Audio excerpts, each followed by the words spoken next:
Olá, dando prosseguimento, a gente vai para a segunda aula associada ao nosso comportamento emocional, associado ao sistema límbico, e a gente vai falar agora dos comportamentos motivados, que são comandados pela nossa sensação de recompensa, bem como a nossa sensação de punição. Então, diversas regiões límbicas estão de modo particular envolvidas com a natureza afetiva das sensações sensoriais agradáveis e desagradáveis. Ou seja, quando eu tenho um estímulo e esse estímulo é agradável, eu vou ativar as estruturas límbicas. E quando eu tenho um estímulo e esse estímulo é desagradável, eu também vou ativar determinadas estruturas límbicas. Uma pessoa tende a reforçar comportamentos que se provaram gratificantes e suprimir comportamentos associados a experiências desagradáveis. E aqui a gente entende o papel do sistema de recompensa e punição na memória. Porque quando você tem um estímulo que você se sente recompensado ou você tem a sensação de uma sensação agradável associada àquele estímulo, você aprende aquela sensação, aquela experiência emocional e tende a repetir aquela sensação. E se você tem um estímulo associado a uma experiência desagradável, lembra na última aula que eu dei o exemplo do cachorro. Você teve um trauma associado a um cachorro na infância e isso gerou a consolidação da informação sensorial, emocional desse episódio. Então, sempre que você vê um cachorro, você tem aquela sensação, aquela experiência desagradável. Então, você tende a evitar contatos com esse animal, por exemplo. Algumas regiões do sistema límbico, então, foram designadas como centros de recompensa e de punição. A motivação é a capacidade de direcionar o comportamento para metas específicas. Lembra que eu falei na última aula, se eu tenho sede, eu vou deslocar toda a minha intenção e meu movimento para poder pegar um copo de água e beber o copo de água. Então, vamos falar primeiro do sistema de recompensa. Tá? Estudos animais demonstraram que estímulos elétricos nestas regiões específicas do sistema límbico provocam sensação de prazer e levam a repetidas tentativas de estimulação, fazendo com que animais negligenciem todas as outras atividades, como procura por alimento. No caso, a imagem aqui está mostrando a via mesolímbica. Aqui a gente vai ter, lá no mesencéfalo, a área tegmentar ventral, que fica próxima à substância negra. Essa área tegmentar ventral, ela possui neurônios que vão lá para o núcleo accumbens, que secretam dopamina. E aqui eu tenho receptores D1. Lembra que os receptores D1 de dopamina são excitatórios. Isso, por sua vez, ativa o córtex e excita o córtex pré-frontal. Então, quando eu tenho a sensação de recompensa, eu ativo essa via, tá? E ela me dá a sensação de prazer, a sensação de recompensa. Então, a gente vai tender a repetir essa situação. Um exemplo, quando o indivíduo consome alguma substância psicotrópica que causa dependência química, elas vão agir de forma direta ou indireta nessa via de recompensa, potencializando a resposta delas ou sustentando essa sensação de prazer por algum tempo.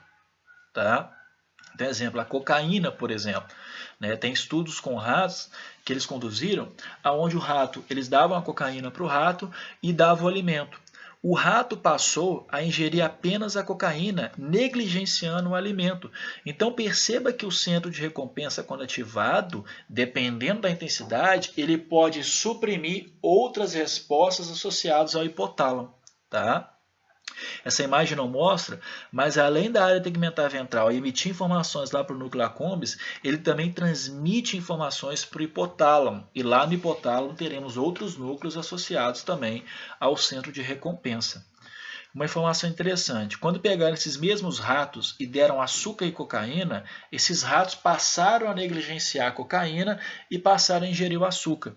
O que demonstra que o açúcar ele é um potente ativador do sistema de recompensa, o que pode ser utilizado por muitas pessoas como uma forma de gerar uma sensação de bem-estar e prazer, que infelizmente acaba desencadeando outras complicações a longo prazo.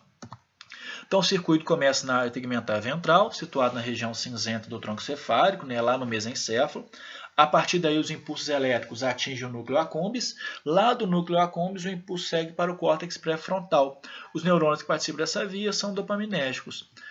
Todas as drogas de abuso, direto ou indiretamente, atuam no circuito de recompensa, estimulando neurônios e aumentando a produção, a liberação ou a inibição da recaptação de dopamina, o que, em última análise, aumenta agudamente a quantidade de dopamina na fenda sináptica. E quanto mais dopamina a gente tiver, maior vai ser o potencial de ativação do sistema de recompensa. Mas a gente também tem o centro de punição. Também descobriram que as áreas mais potentes para as tendências de punição e fuga foram encontradas na substância cinzenta periaquedutal, que fica também lá no nível do mesencéfalo, e as zonas paraventriculares do hipotálamo e tálamo, amígdala e hipocampo. Ou seja, a substância cinzenta periaquedutal também origina, ela está próxima à área tegmentar ventral, e também origina o centro de punição. Isso estimula as zonas paraventriculares do hipotálamo, bem como núcleos talâmicos, e ainda participa dessa via a amígdala e o hipocampo. Tá? O hipocampo, lembrando, que é a principal área para consolidar a memória de longo prazo. Tá? A gente vai falar um pouco mais sobre ele. A estimulação nessas áreas de punição provoca a sensação de desprazer, medo, terror, dor, punição, pânico, sensação de doença. A estimulação nessa área pode gerar no indivíduo a sensação desagradável associada a alguma doença. Tá?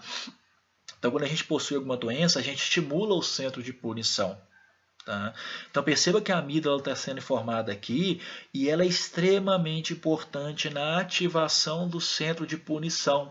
Quanto mais a gente estimula a amígdala, maior vai ser a resposta associada à punição. E sempre que o indivíduo é punido, ele tem a ativação da amígdala. Depois eu vou falar mais sobre a amígdala. Tá? Infelizmente, a estimulação dos centros de punição pode, muitas vezes, inibir completamente os centros de recompensa e prazer, mostrando que punição e medo podem prevalecer sobre prazer e recompensa. E por que eu disse infelizmente? Porque se a gente entender a implicação desse texto no nosso comportamento, a gente consegue perceber que os estímulos que são desagradáveis, infelizmente, eles potencializam muito mais a resposta deles do que os estímulos que são agradáveis. E isso pode contribuir em um indivíduo para aumentar ou evoluir para uma condição associada à depressão, por exemplo, ou a sensação de baixa autoestima, ou a sensação de pensamentos pessimistas. Né? Então você imagina, você está feliz porque você vai entrar de férias, mas furou o pneu do seu carro. Pronto, seu dia acabou porque furou o pneu do seu carro e não importa quais são os outros estímulos que causam prazer, você vai ficar preso porque furou o pneu do carro. Isso é só um exemplo, lógico que não é necessariamente dessa forma. Tá? Mas qual que é a importância da recompensa e punição? Basicamente, tudo aquilo que a gente faz está relacionado de alguma forma à recompensa ou à punição. Como eu falei, se é recompensador, a gente continua a repetir aquilo, e se é punição, se a gente tem a sensação daquilo como uma forma de punição, a gente tende a parar de fazer. Tais centros se constituem um dos controladores mais importantes das nossas atividades, desejos, aversões e motivações. Tá? Então imagina a seguinte situação. Você se encontra com sede. O que vai determinar se você vai consumir água ou vai consumir o refrigerante? Né?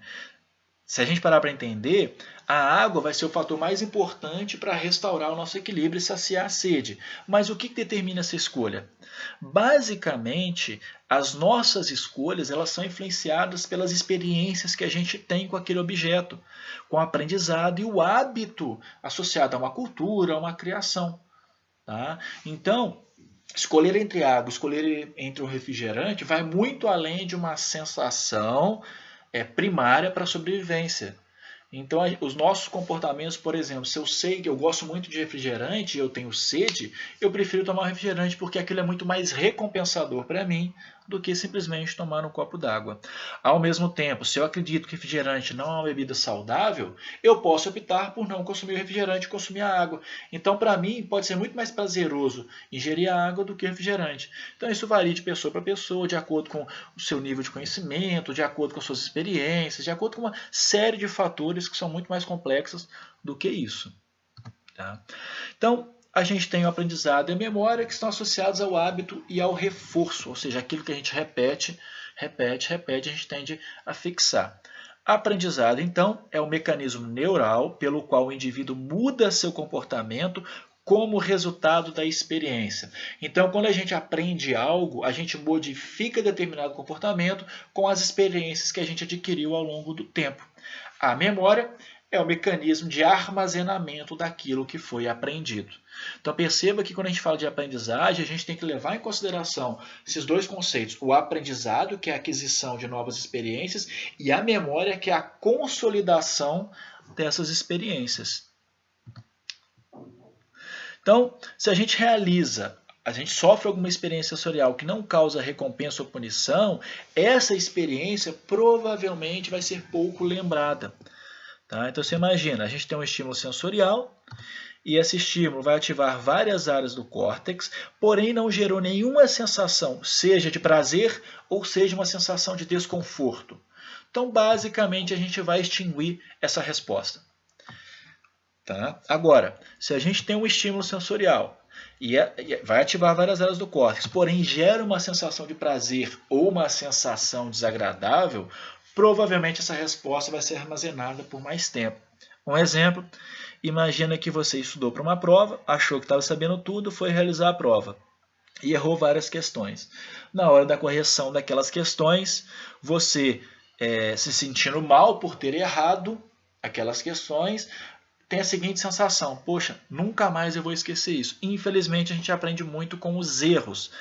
Tá? Porém, a gente também aprende muito quando aquilo que a gente está tentando aprender causa uma sensação de prazer na gente.